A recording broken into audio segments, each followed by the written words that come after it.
Hello, hello, hello. How's everybody doing today? Brother John Stewart on behalf of Lost Sheep Ministries, here to take y'all on another little walk with the word for the day. So today I got another beautiful lesson, actually about 5 different little lessons I'm going to come from you out of Proverbs. Of course, it's my favorite book, and they got all kind of interesting information in there that I want to get to y'all. So I'm going to go ahead and jump into it so I can make sure I have enough time to get it all in before the video ends. So the first lesson I'm bringing to you tonight, number 1, is out of Proverbs chapter 23, verses 4 and 5. So in Proverbs 23, 4 and 5, the Lord tells us this.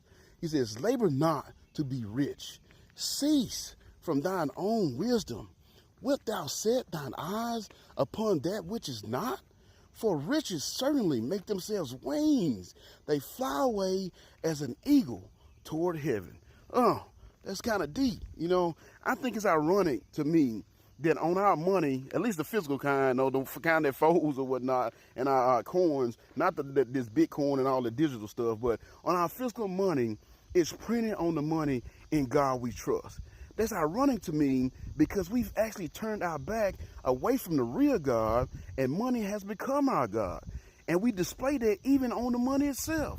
Because if you look at an old quarter, it says in God we trust on it, obviously, but if you look at it, George Washington's face is facing toward that statement. So it's like we're facing toward God.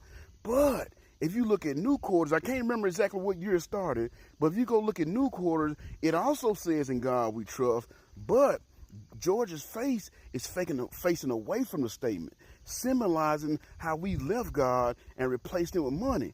See, his face is facing away from the statement because we've actually turned our back against God. And his back is against the word of God. The statement saying that we believe in God because God is our money. This is why the country has become so immoral, because the love of money is the root of all evil. And I know people, like when they quote that verse, they misquote it. They say money is the root of all evil. Money can't be the root of all evil. Money is just a tool. It's something you use. It's the love of money that's the root of all evil. And that's what America has come to love. That's what we replaced our God with. We replaced our God with money. And that's why this country has become so evil.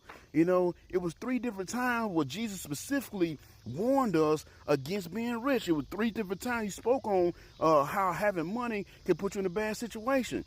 There was a situation when he was talking about this story, this guy named Lazarus and Lazarus and this rich man, you know, and they both, when they was on earth, of course, the rich man was rich, had everything he wanted, and then Lazarus was actually poor, and then when they died, Lazarus got to go to heaven, and the rich man was in hell. You know, and the rich man looked up like, hey, man, send Lazarus over here to stick his finger in my mouth. Let me suck some water off his finger. You know what I'm saying? That's how bad it was, you know. But God told him, well,